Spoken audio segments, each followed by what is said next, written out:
İşte gördüğünüz bu cami 1974 yılında rahmetli Erbakan döneminde o zaman hükümetteydi. O zamanda yapılmış.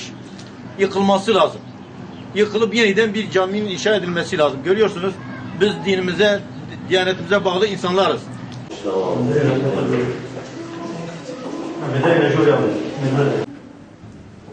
Özellikle buraya çıktım.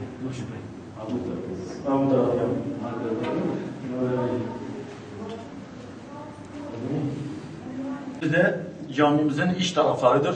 Görüyorsunuz bütün duvarları çatlak halde. Hani korkuyoruz yani bir gün başımıza yıkılacak.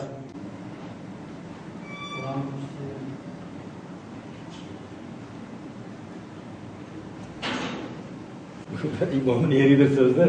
Bir gün imamın başına yıkılacak yani. Bellidir yani başka. Görüyorsunuz. Gördüğünüz bu bina da yazın Kur'an kursu olarak kullanılmaktadır.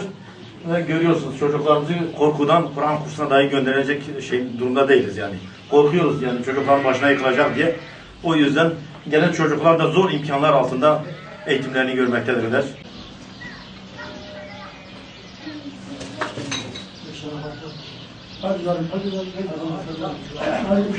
Ve Salah 1974 de rahmetli Erbakan dönemi de atiye çekirini hinge ve zmareki dahi kesiyle naqsiye.